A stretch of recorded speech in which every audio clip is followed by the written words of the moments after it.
Okay. Hi, everyone. I'm Dr. Shirlene Pellizzeri, and I wanted to introduce all of our guests today. We have Dr. Clinton Bullock. We have Jacinth Headlam. We have Ashley Evans Smith and Jillian Bullock. Welcome, everyone. Thank you. Hey, good to be here. Thank you. I am a psychologist in private practice and also involved a little bit in the creative aspects of the media, and so I'm really happy to be here. And I wanted to turn it over to you, Dr. Bullock, to start us off. Great, thank you. So yes, so actually I have my first question actually here is for Jillian Bullock, and my first question is, why do you think that it was important to make your upcoming film, A Full Cup of Crazy? If you could elaborate a little bit on that. I know it's all the rave these days. So definitely I would like to ask that question and see why it was important for you that you thought it was important to make this film. Well, it's important because the movie deals with mental illness. And as we know, that's a topic that people don't really want to talk about. It has so much stigma attached to it, different forms of mental illness. And the movie deals with mental illness and the road to recovery and how people can use different methods to heal. Some people in this movie, they use fitness and yoga and meditation and MMA. So a lot of people I've dealt with mental health issues myself in the past, and it was therapy and martial arts and yoga and everything that helped me get through some dark times. And I just wanted to share that story in a creative way that's empowering, educational, and entertaining. I got that. That's so important to start putting it out there. And so it can be something that everyone talks about without the stigma. So I was curious, Ashley and Jacinth, what was your interest in being involved in this film? Go ahead, Jacinth. Like Jillian said, I too have dealt with the depression or just feeling like is life worth living anymore. When I went through about 5 years ago, 2015, 2016, when I went through a really bad divorce with 2 young kids involved. I think that was probably like the worst experience I've ever had to encounter as an adult. And no one ever preps you for ripping away a family and starting from scratch and losing everything and going to a place of, just being broke and broken. So when Jillian came to me with her concept and just knowing what she's trying to target and her motives and intention of, for her reach behind the film, I was just like, wow. And I know with her background and with mental awareness with the military and then of course, the MMA part was definitely like, wow, this is like, I love the way like her spin on it of really gravitating and, captivating people's attention with the art in that form, for sure. So for me, the appeal is it's overall. So I myself am a mixed martial artist. So I read the script and I felt like this could have been written about me. It could have been written about some of my teammates. Almost everyone in my life is in some way a mixed martial artist. And I'd say 75% of those people have some sort of, issue that they're struggling with, whether it's addiction or mental illness. But I know from years of being in the sport that nobody likes to talk about it. And so, her making this movie is putting a spotlight on that. And me being a part of it, I feel like it's not a big part, but it's a small part of me encouraging people to talk about those things that we need to showcase. And so I'm excited to act and have some speaking roles and, punch on camera and do what I always do. And, I love working with people like Jacinth and, overall, it's just an exciting process, but it's rare, I think, when you get to be a part of something that has strong core values like this. Yeah. And I open this question to all of you. What do you hope, even though you shared some of that it'll provide for people watching, for the audience? When I wrote it, I was thinking about so many people that, like you said, have dealing with, especially with COVID now, how many people are dealing with mental health issues and stuff, and COVID just made it worse. So the movie is very timely, and I wanted to put just a different spin on it.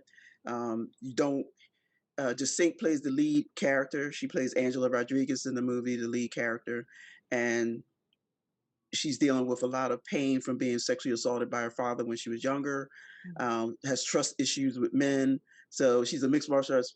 She retired as a mixed martial arts fighter, but she has a lot of that anger still in her. So she doesn't let anybody get close to her, especially males.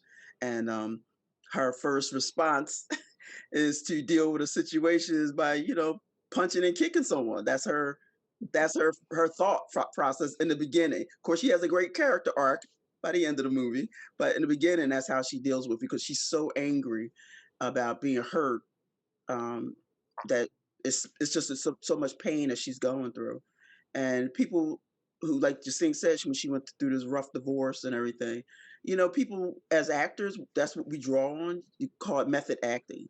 Method acting is you draw on an experience that you had in your life, and if you need to bring those tears, you think about something in your past that was so painful, you can cry on camera. And Jacinth does that well. I've seen her in other projects, and she's just a great actress. So she's going to bring it. I know she's going to do the justice to the character. Dr. Clinton, did you have any insights on working through, Well, yeah. So I was thinking, exactly. Thank you. So I was actually thinking on my thoughts with regard to mental illness, and it's a spectrum, right? It's definitely a spectrum. So I'm glad that light is being shined on it in this regard, because it's really important. I think the number one issue, or the number one aspect of this, and the important piece of this mental, when we're dealing with, it was, like I said, mental illness is a spectrum, is support. That's really the number one thing, and we cannot progress and advance by ourselves. We think that we're strong, but this is a part where we definitely become weak. I've heard people state like, I'm broken. Like that's a word I hear. It's a flag also. So I'm broken. I feel broken. I think Jacinth mentioned that as well, and there are plenty of people who mention that. I say I just feel broken, and I've even heard people that say that they are so broken that they can't even fathom putting on a pair of pants. That's how it is. That's how deep it can go for a lot of people. But the number one thing is that we recognize that we need help, and I think there's a stigma around mental illness as well with my clients, particularly. Even friends that I've known, I do mention it. I said, you may need to see, just go in and see a psychiatrist for 20 and 30 minutes. It's just you have to get to see what's happening with you and see if they prescribe anything or what have you. But people oftentimes feel that it's a stigma, like, oh, something's wrong with me. And I do think that it's very interesting, given the fact that people, they go to the doctor for other reasons. They have no issues going to the doctor for other reasons. But when it comes to here, there's a stigma surrounding it, like something's wrong with them and they're not functioning well. But the thing about it, when it comes to our mental well-being, again, like I said, there's a spectrum. So I think the number one thing is to actually feel that you not feel, but know that you do have support. Because even if you can't go to family and so forth, because there are different cultures and different families that I know of through my clients and so forth, where they say, my dad doesn't believe that this is a thing. Like, you just you talk it out. You talk with your mom. You talk to God, like whoever, but you don't see a professional in that regard. So I just think that please know that there is support out there, and whether it's within your family or what have you, or whether it's actually a professional person that you need to go to, and there are free hotlines to do this on. So I just want to say that please seek out assistance, and if you can, especially if you feel, like I said, broken, and that's a big one right there, and know that there is support. So there's always support. And that's really the number one thing, is getting that support that you need so that you can actually feel better and progress. Yeah. And also, what I would add to that too is that I'm from the Caribbean, right? So I'm from a Caribbean upbringing where counseling and therapy and psychologists is not a thing, right. At all. Right. And growing up, so that's a double whammy. Caribbean and Black is yeah. So, and we're taught not to air our dirty laundry at all. Like, what happens in the house stays in the house. So I've always had that mindset. So it wasn't until I was in my 30s and I'm like, okay, I need to talk to someone. I need help, because you can still be a type of person who have a lot of people around you and still feel isolated and still feel alone and just feel like no one can understand what I'm going through. I don't care how much prayer you want to send my way. I don't care like how many times you want to sit here and counsel me. It's gonna be okay. The sun is gonna shine tomorrow. When you're going through stuff, you don't want to hear all of that. So that's why it was hard for me. And of course, you know, one thing I have in common with Angela is that I also have a sexual, you know, with molestation when I was younger. So it's like, it was just not a thing to talk about your brokenness or any form of hurt. It was just like numb it, like, you know, I kept it all inside. So that's what I knew how to do best. And like I said, it wasn't until my 30s where I'm like, so therapy is a thing. Like, I'm not gonna be looked like I'm crazy. Oh, okay. I guess I'll talk to somebody. So yeah, it's real out here. And just to add on that really quickly, I mean, so again, professionals have tools, and you have to get with the right one, because again, one type of therapist, I'm a life coach, for example, but I deal in these areas. So one life coach or therapist is not going to give methods that, you know, that might jive with you, but someone else will. It's all about feeling and so forth. So I just want to say that it's really just a thing of feeling out a process of what works for you with a specific therapist or a specific life coach or what have you. One of the methods that we can actually use, it depends on what we're experiencing and doing, but is, for example, dive deep into anxiety, and I've had to manage that ever since I was going back to when I was a child, things that have happened to me. So one of the biggest things with me was anxiety. One of the biggest things that have actually helped, and actually anxiety manifests itself into many different ways. And anxiety is just a side effect or of depression, and it can be as well, or you could just have anxiety all by itself. So, for example, anxiety, I'm sure going through divorce and so forth, or even fighting with Ashley, I don't know how much anxiety that produces you. I do jujitsu, and just the thought of fighting, when I fight in a tournament or whatever, I get nervous. I'm like, this guy's trying to choke me and break my arm. Like, in my head, I get really, anxious, and my stomach starts turning. And so I do, for example, breathing exercises, really deep breathing exercises that really help with what I go through. I actually, with one of my clients, I assisted in curing her insomnia. She had insomnia for years with a breathing exercise that I do. So I just really quickly want to ask, I'm very curious if I could ask just to sink in Ashley here really quickly about things that those people want, like methods and things that they can take with them. What maybe one thing that you could give to people that perhaps you have done to overcome perhaps the depression or anxiety or what have you. I think that's really important to the people watching this. Right. Like, well, I use yoga and meditation. Even though I train in mixed martial arts and boxing and all, that's one part that helps me just feel good, just to know that I can still train and beat somebody's butt if I needed to, But the mental part and the emotional part is the yoga and meditation. I do that like five times a week. Up at 4:30, I'm up on the mat, hitting the mat, and it's quiet. You have your candles going and your water fountain just trickling down. It just calms your mind and gets you ready. And then the breathing exercises, meditation, you're breathing a certain way, and it just centers your mind and your emotions so you can start the day on a good note.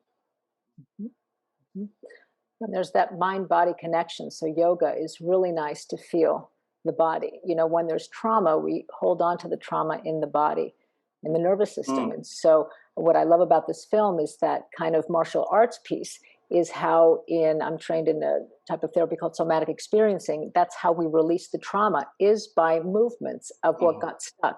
When we're little, we're not able to fight back. So that impulse gets stuck in the body, and it doesn't just disappear because we grow older.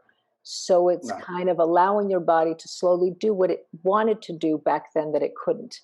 Right.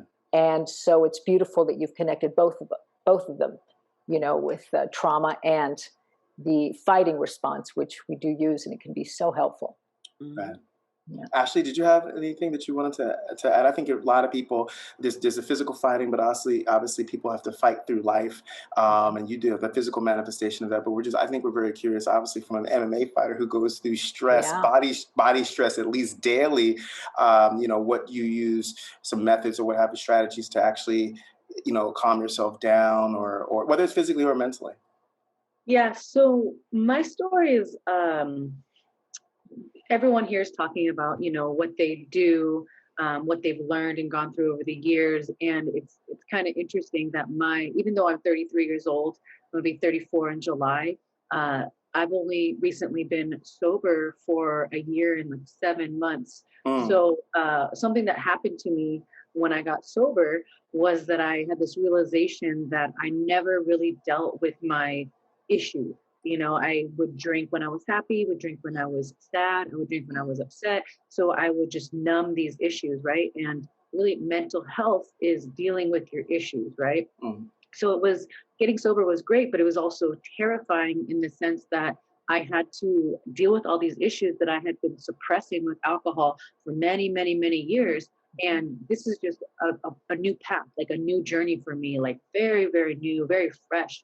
So something that I dealt with at a young age, Justine talked about how culturally and, race-wise, there are these taboo things, right? I guess in the Black community, you don't talk about your feelings, or the Caribbean community, like that, culture it's off limits, right? Well, from my background, it really wasn't a cultural thing, but it was a financial thing, right? So I had no money growing up. We were very poor. I can say white trash because we were just white trash. We were a little bit redneck, and we had no money. So in my mind, therapy and helping yourself was for people who had money.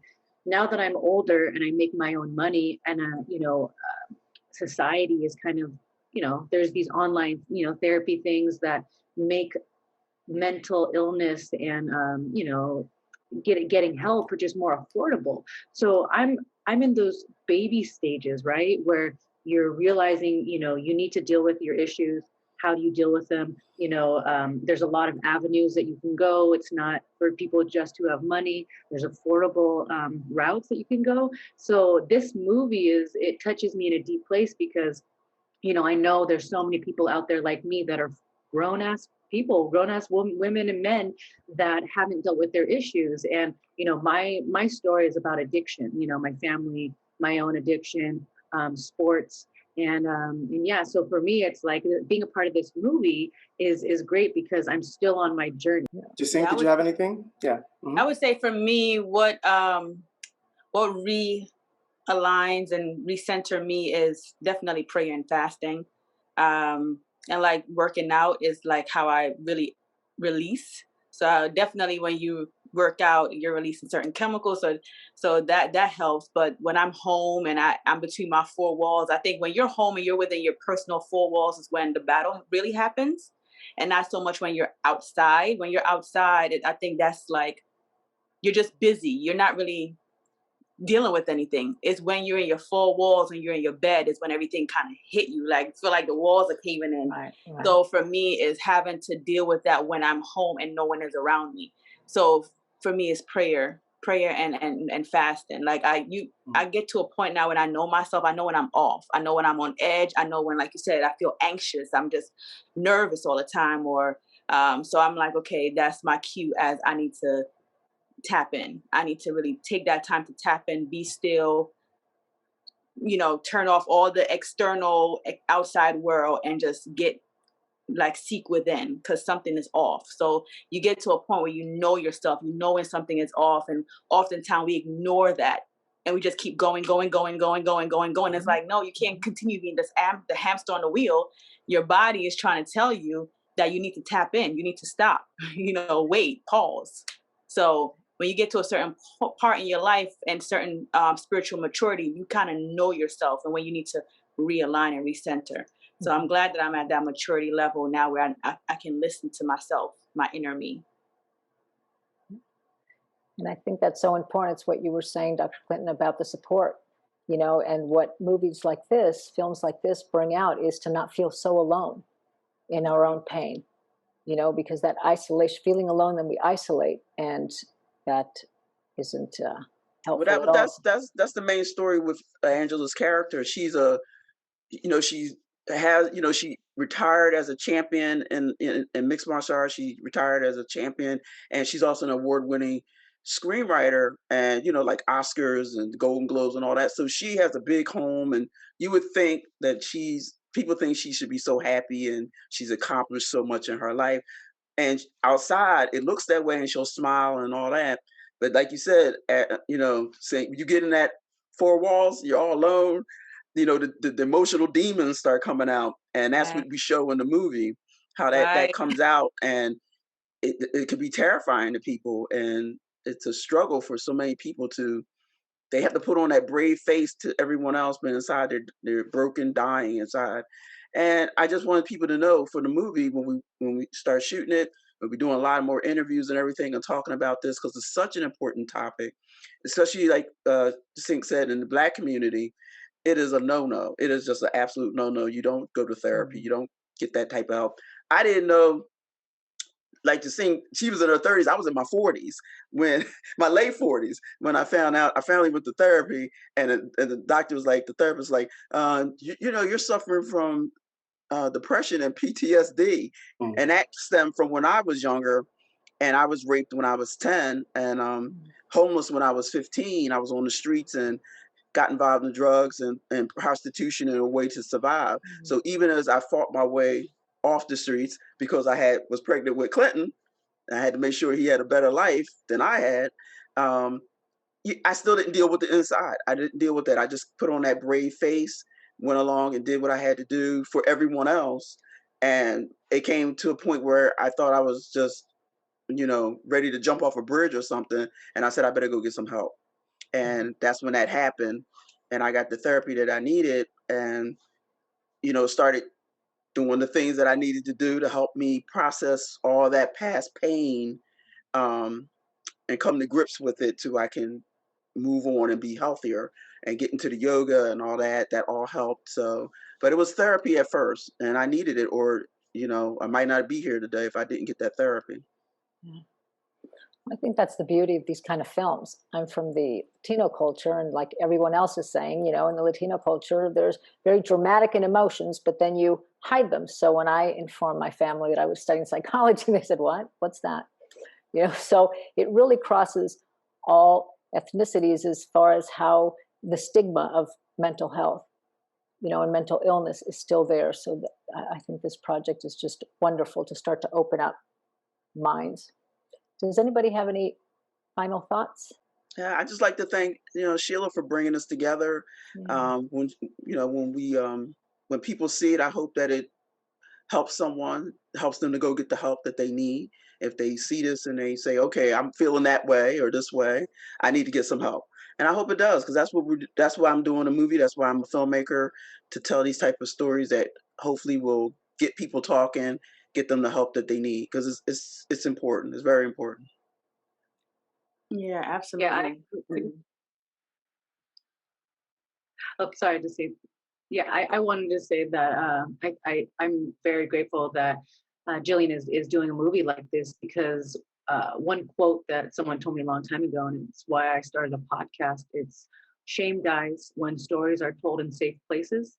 And I think what the movie and talking about mental illness does is it normalizes it, right? So if you feel weird and like you're different, you don't want to go get help because you're weird. But when you normalize it, it makes it okay, and so people will then go get help, and it's just like that cycle will start to be put in place, and that's what we want to do, right? We want to normalize mental illness, mental health, and so I'm really grateful to be a part of this movie. Yeah, Well, I'm glad you're part of it, Ashley. It's gonna be great. yeah, and I would say, thank you guys, like Jillian said, for bringing everyone together and making it bring more awareness to this. And thank you, Jillian, for even trusting me with your vision for the role of Angela. I'm forever grateful. And yeah, guys, don't isolate and do this thing by yourself. You don't have to. You don't have to. And I think that's the most important thing, is you're not alone, and you are enough. and you have so much resources out here now that can help you, and so many communities. You'll be surprised. Even on Facebook, they have so many communities on mental illness or anxiety. There's so many communities you can join to know that you're not alone, whether it's divorce, whether it's addiction, whether any type of trauma, relationship, emotional, whatever type of trauma. There's so much resources out here, but the first step is opening up and accepting and opening up, you know. So Yeah, that's right.